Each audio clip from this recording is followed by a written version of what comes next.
How you doing? And thanks for tuning into Wicked Warnings, your number one source for construction and emergency safety strobe lighting equipment for cars, vans, buses, bicycles, tricycles, everything in between, including big trucks, medium trucks, and little trucks, like this brand new 2023 Ford Maverick. If you've got a Maverick in your fleet and you need some solutions for emergency lighting, even if it's a hybrid like this one, get a hold of us. This particular Maverick, being a hybrid, was brought to us by a good client who does airplane refueling. So this Maverick's going to live its life in the airport, running around, refueling airplanes, doing service work for the fueling trucks.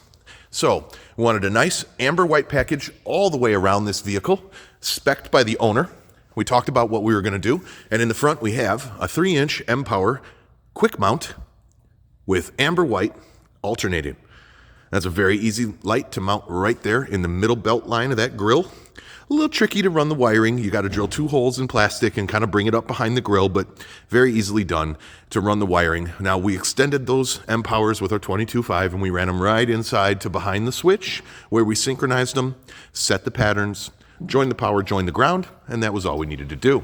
We did pull off of our fuse box main stud for our fuse kit under the hood, and it's the stud that they give you to jump start the car. We were able to use 5/16 bolts to sandwich 2 bolts together to hold our ring eyelet on that jump starting stud, and very close to that was the negative jump starting stud as well, where we grounded everything. We took a 16-2 with a fuse kit from the power and the ground, ran it into our switch. Now we've got a powered up switch connected to our front 2 grille lights. Let's move on to the side.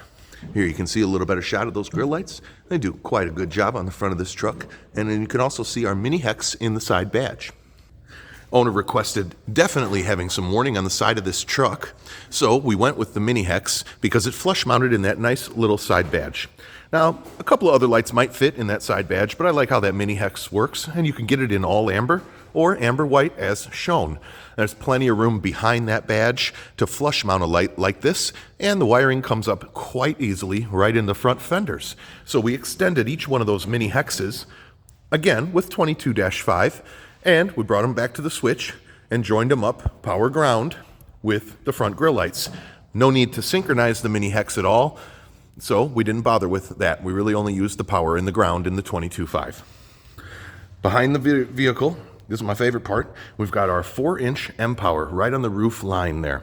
Now, the owner originally had suggested we did a light bar permanently mounted to the roof, but after much discussion, most of the warning is behind this vehicle. So we elected to keep the light bar off the roof.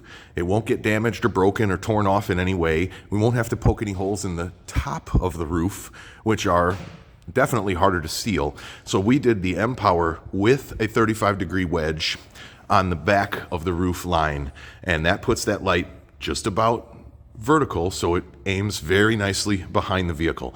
We also did the sound off signal 2-color Hideaway, amber white, which will be on the website very soon. It will be a stocked item from now on, and we put it in the reverse lens of this taillight. I did a short video to show you the reverse lens of the Maverick taillight, how easy it is to drill a Hideaway into it.